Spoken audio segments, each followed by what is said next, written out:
Hello, friends and family and friends. Welcome to another episode of Grover Takeover. I'm MT Aunt Grover. Of course, you know that I'm the Grover. And I just want to thank you guys for joining me once again. Make sure before we even get this started that you remember that I need you to like, I need you to comment, I need you to share, and I need you to absolutely subscribe. If you're watching this on YouTube or one of the other platforms, you know I do this for you on a couple different platforms just so you can get the best out of it. Welcome to our third episode of this incredible Black History Month. Please feast your eyes upon my third week dashiki selection for you. I'm just going to take a moment and let you just get a good feast upon this one. Somebody told me I should show my entire outfit. It's hard for me to stand up because it's a lot of things going on around here. But this week we're going to dive right in because I have a lot that I want to cover. I'm starting off talking about something that really kind of did a little something to me. I kept hearing about the Britney Spears documentary. Now, I know a lot about what has gone on with Britney Spears in the last, and throughout her career, because not just being a fan, but just, coming from a certain life. I know a lot about in music industry people, and she is one of the people that I follow, that I keep up with. But she has this documentary that is on Hulu, and it's airing somewhere else, but I'm not sure. If you know what that is, comment down below, please, and correct me and let me know what that other platform is that it airs on. But I do know it's on Hulu. I watched it on Hulu, and it's called Framing Britney Spears, and it talks about this conservatorship that she's under. It started from her childhood. It talked about her life. Like, it covered a whole lot of things, and it gave me a new insight on what's going on with her. First, I want to address this conservatorship thing because I know a lot of people may not know what that is. And I do look to educate. I do look for you to leave here knowing maybe a little bit something more about something you didn't know about before.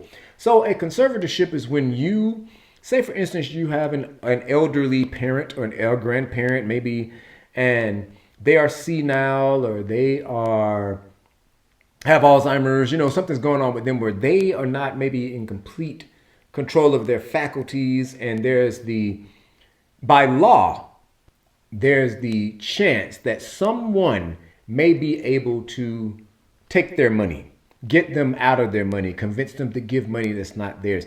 Britney Spears has been under a conservatorship since 2008. Now, please be clear what year it is. It is 2021. So for the last 12, almost going into 13 years, she's been under conservatorship, which her father, Jamie, is head of.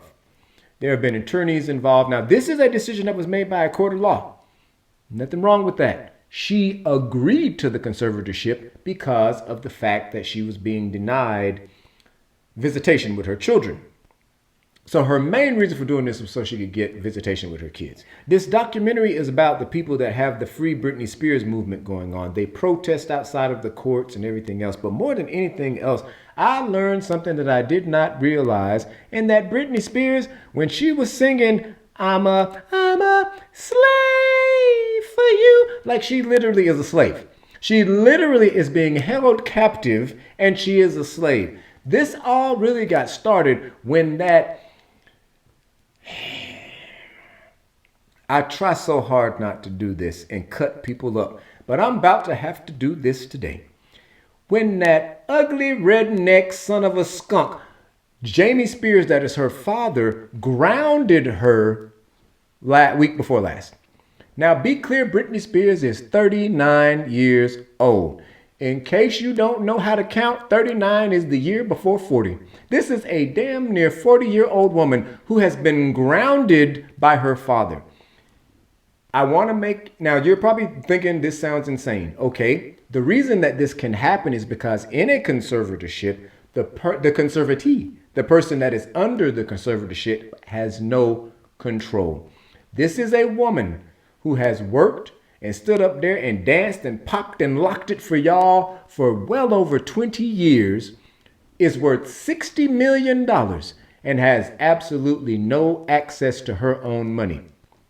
Her father controls not only her money, he keeps her under 24-hour surveillance where she's guarded by armed bodyguards.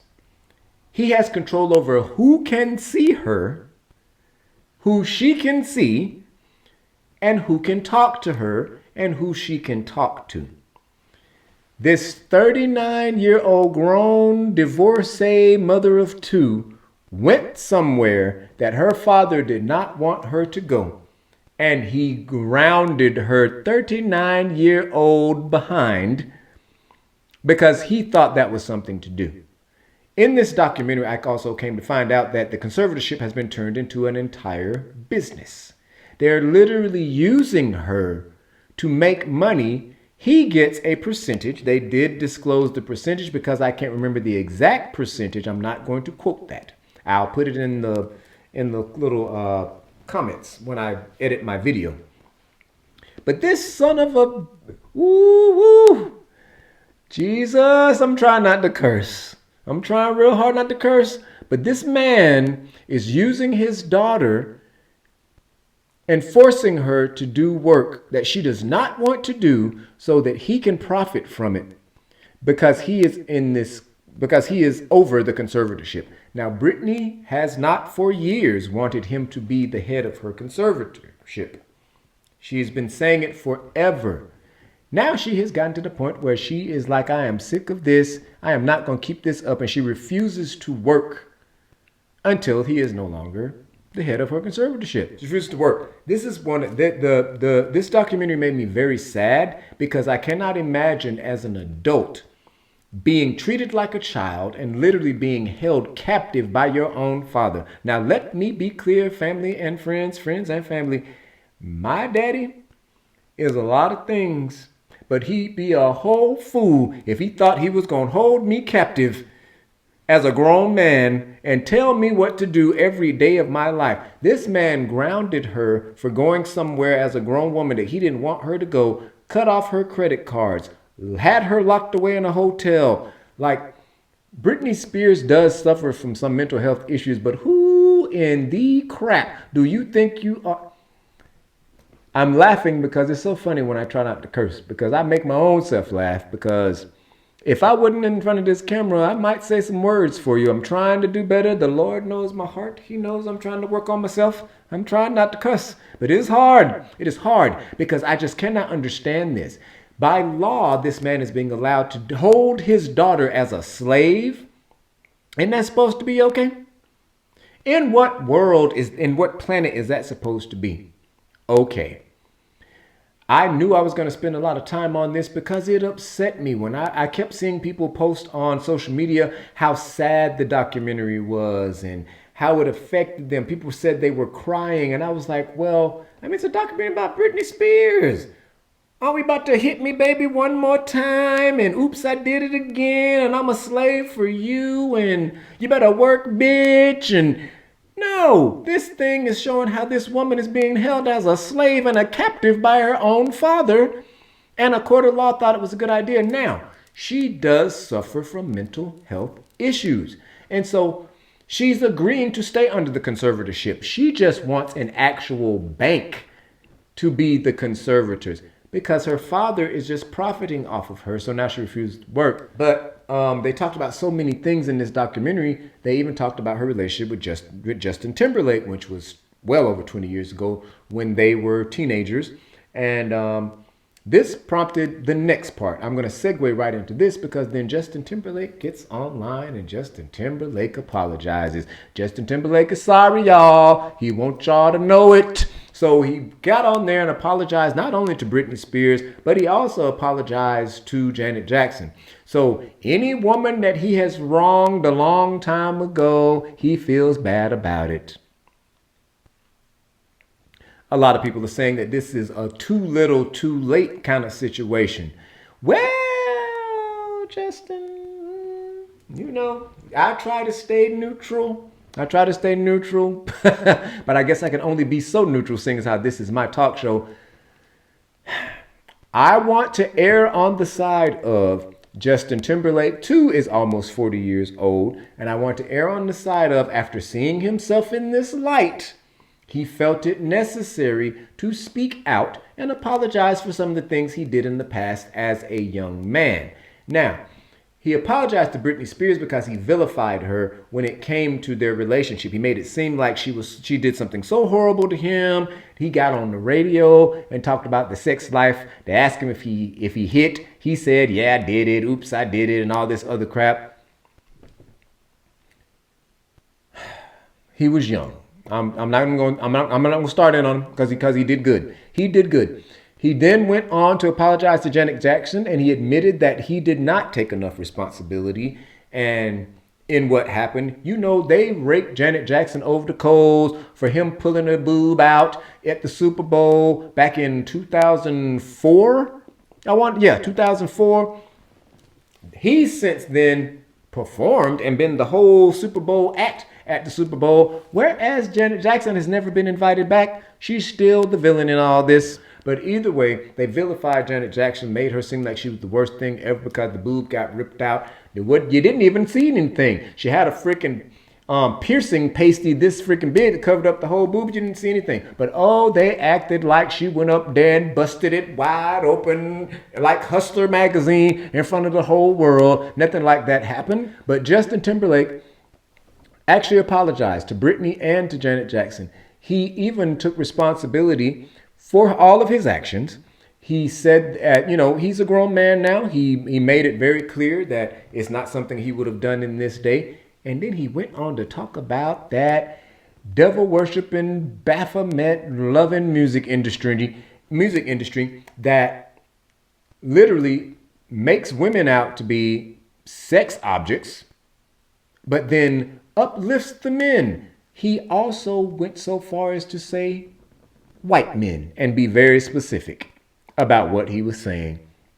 So I cannot rightfully, in my mind, think that Justin Timberlake was trying to just, quote unquote, get out in front of this. I really think that as a nearly 40-year-old father of two, that he feels genuinely sorry for the way he behaved when he was younger. So let him be. Let him be. Let him have it. Comment down below, please. Let me know what you think about this whole Britney story. If you have not watched that documentary, watch it. Watch it. Watch it for no other reason than to see and understand the evil that people can do. That people can be capable of using their own children for their personal gain. Just because they're not no good, Jamie Spears. And I'm not talking about Jamie Lynn, the daughter. I'm talking about James. I want to move on from this because I knew I was going to spend a lot of time on that. It made me very passionate. I was very upset about this. I've got to move on. Now, we've been talking about nobody but Gorilla Glue Girl for the last week, 2 weeks, week and a half, 2 weeks. I need to talk about Lynn Martin. Now, you guys don't know who Lynn Martin is, and I'm going to tell you why you don't know who he is, because he ain't nobody to know. Lynn Martin is Gorilla Glue Man. Lynn Martin is the jerk-off that sat his crazy behind up there and glued a red Solo cup to his lip. Because what he tried to do was say that the Gorilla Glue story was completely fake and completely false, because you can put Gorilla Glue on yourself and get it off. So he was going to prove that by putting Gorilla Glue in his mouth on the Solo cup and sticking it to his mouth. And then according to him, he was just going to take the cup off and then lick the Gorilla Glue off. After he watched this lady stick her and slather her hair down to her head for a whole month, he thought that he was, I don't know, maybe he thought he was made of stainless steel. I don't know what he thought he was, but he thought he was going to get up there and glue that cup to his mouth and get it off there. Well, Jamie, excuse me. I see, my mind is still on Jamie. Jamie, till you do right by Britney. But anyway, so Lynn shows up 3 hours later in the emergency room with a cup glued to his lip that they had to remove. They had to take all of the top layer of his skin off his mouth off so that they could get that cup loose.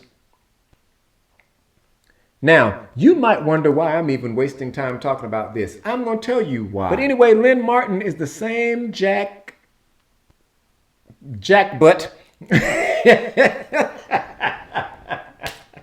that was on Dr. Phil for walking through the grocery store, drinking out of bottles and licking stuff, putting his nasty mouth on all this stuff that people have to buy out of the grocery store, trying to say that coronavirus wasn't real.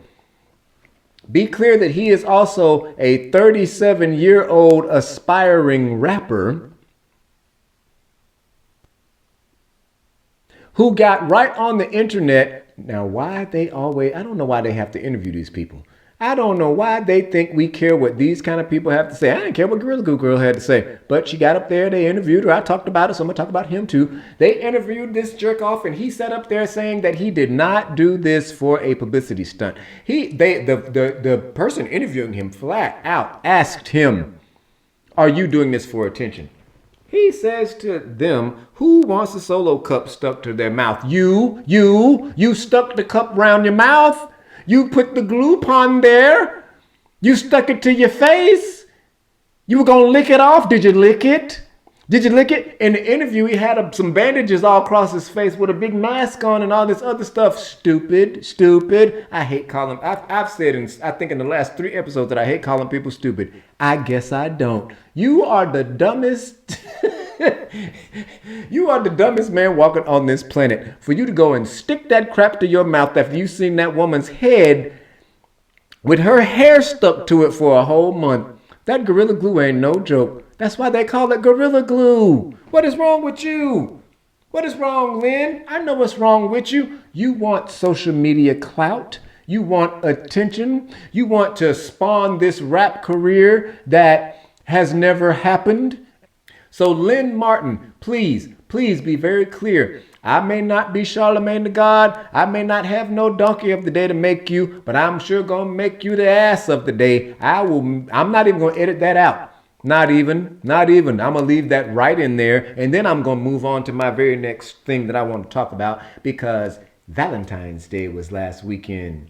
And I want to make sure that y'all understand that y'all have gone out and wasted all of your money. You want to know why? Because if you have to have a specific day of the year to show your love for your significant other, then perhaps the two of you don't need to be together. You want to know why I said that? Because the simple fact, if you're in a relationship, Valentine's Day should be every day. Oh, I get it. This is supposed to be the day that you renew and you remember and all this. Remind me on March the 1st. Remind me on January 27th. Remind me on May 16th. I don't need it to be a specific day. If you're not making it seem like you love me every day, then you can go from round here. You can get from round. Please do. Please get right on from round, because you are not for me. All I'm here to tell y'all is that y'all put too much into that day. Stop giving your money to these people because they have devised this day to make you go and buy all these ridiculous cards and flowers and bears and take these people out. Half of y'all are celebrating these Valentine's Days with people that you've only been with for this month. This is your first one. If it's the first one, I feel like you should take it easy. Maybe you should do something lighthearted, like just spend some time together. Maybe go to a regular place and just eat some food. Because when you make it to the second Valentine's Day, then let's throw some fireworks and some sparks and get stuff going. Please be clear that I brought this up not because I care about Valentine's Day, but because I care about y'all. Everybody that comes into your life is not meant to stay there forever. Once you learn how to love yourself, and you learn to have the love of whoever your higher being is, but in this case I'm going to say God, because that's my higher being. Once you have the love of God and you love yourself, that love from someone else is not nearly as important as you think. It's wonderful to have a significant other. It's great if that's what you're into. But you got to learn how to love yourself before you can ever love someone else. Or every relationship that you are in and every Valentine's Day that you celebrate is going to fail. And you'll learn how to have them on your own. Now, I want to thank you guys for sitting here and letting me rant real good about Britney Spears and Lynn Martin and Valentine's Day on this new edition of Grover Takeover. Of course, you know I always have a good time doing these for you, and I hope that you enjoyed watching it. Remember that I need for you to like, for you to comment, for you to share. And if you're on that certain YouTube platform, I need you to subscribe and click that notification bell. If you are just sitting here waiting on me next week, just remember that I'm waiting on you too. Comment down below. Let me know some things that you'd like to talk about, and I'll jump right on that for you. Until then, stay tuned for the next episode of Grover Takeover. You know I love you. You know I do. I talked for a hot second about Lent season. It is time for Lent. If you gave something up for Lent, then that's wonderful. If you didn't, get on Google and see what Lent is so that you can participate next year. I love you, and I'll see you next time on the next episode of Grover Takeover.